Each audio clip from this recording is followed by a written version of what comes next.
It's time for the Morning Buzz where you get all your entertainment news, info, and gossip. With Vic Jagger on Magic 102.3 and 92.7. The real sound of the DMV. Make sure you follow us on social media at Vic Huggy AM or the VJ Experience. Well, closing arguments are set to begin today in the sex trafficking trial of Diddy. The prosecution informed the court Wednesday it's tossing some charges related to attempted kidnapping, attempted arson, and aiding and abetting sex trafficking. So if they take all that out, because the arson was the Kid Cudi situation, right. You know, his car, right. And them saying Diddy allegedly had something to do with it. He still faces charges including racketeering conspiracy, sex trafficking, and transportation to engage in prostitution. Now, he pleaded not guilty to all charges and decided against taking the stand in his own defense. So both sides rested their cases this week. And I guess we'll get a verdict sooner than we thought, because a lot of people thought this was going to kind of drag out. Right. But then once people started hearing the witnesses and then the rumors that the prosecution was going to rest soon, it was like, hold on, wait, this trial is about to wrap up. So we'll see what happens with that. Meanwhile, Fat Joe is calling the sexual assault allegations against him, quote, disgusting lies. Now, he went on social media yesterday and lashed out against his former employee, Terrence T.A. Dixon, who has filed a $20 million lawsuit accusing Fat Joe of coercive labor exploitation, financial fraud, sexual manipulation, violent intimidation, and psychological coercion. Now, Fat Joe responded by calling the accusations lies, and he wrote, quote, I will not break and I will never back down.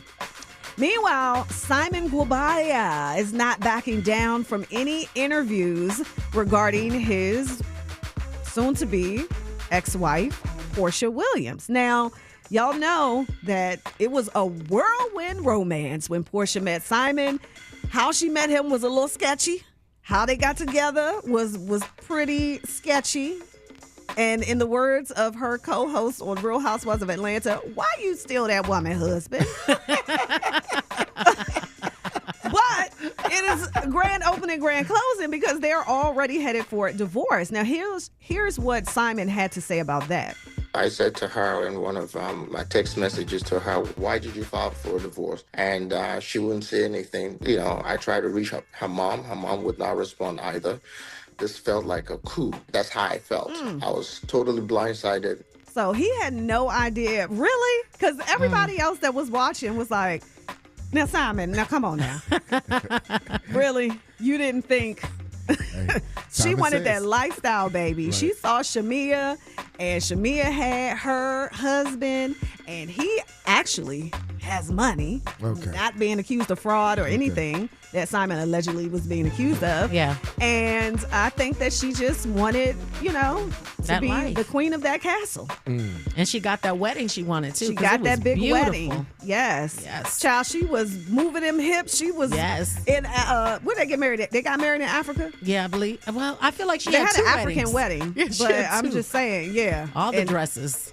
What? And he said her mama not answering. You think? Like they just teamed up against him. Get a call from Scam Likely. Right. That's why she answered. Oh, man. Tina Turner is getting a statue in her hometown. I'll have the details on that. And Heinz, an award-winning producer, Mustard, are teaming up for a new sauce. Interesting. I'll have the details as well. For all these stories and more, make sure you go to mymagicdc.com.